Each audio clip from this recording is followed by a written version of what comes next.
உபாகமம் 21:3 அதான் சொல்லுது. மரத்திலே தூக்கப்பட்ட எவனும் சாபங்கள், சிலுவை மரணத்திலே யாரு போறாங்களோ அவங்க மேல எல்லா சாபங்களும் போகணும்னு எழுதப்பட்டிருக்கிறது. அப்படி சொல்லப்பட்ட எல்லா சாபங்களையும் இயேசு சிலுவையிலே சுமந்தாருன்னு கலாத்தியர் 3:13 சொல்லுது. உபாகமம் 21:3 சொல்லுது மரத்திலே தூக்கப்பட்ட எவனும் சபிக்கப்பட்டவன்.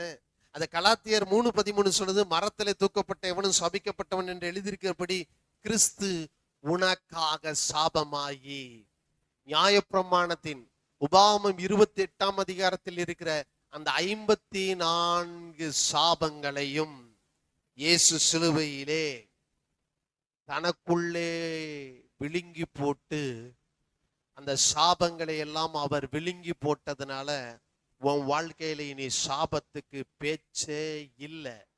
இயேசுவை பின்பற்றுகிறவர்களை பற்றி நான் சொல்லிக் கொண்டிருக்கிறேன்.